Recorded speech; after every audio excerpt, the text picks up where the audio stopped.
Hello?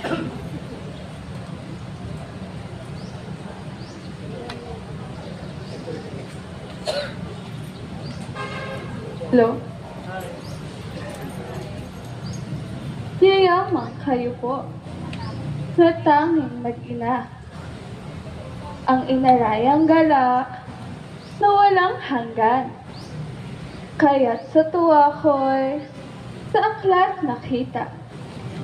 Sinapit mo, Jesus, na dusat ligaya ng malikhanan ng ating amang Diyos, lahat ng nilalang sa mundong mabilog. Kaming mga tao, bago isinunod, kayo ay nagpulong upang isaayos ng inyo pong gawin. Santong konsistoryo ay di matuloy paglikha sa tao dahilan sa kung magkasala ito.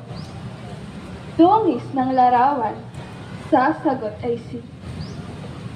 Ngunit ikaw, Jesus, tanging nanagutan ng likhain na nuno naming si Adan. Ikaw ang umako kung magkasala man, ang itutubos mo ay dugo mo't buhay.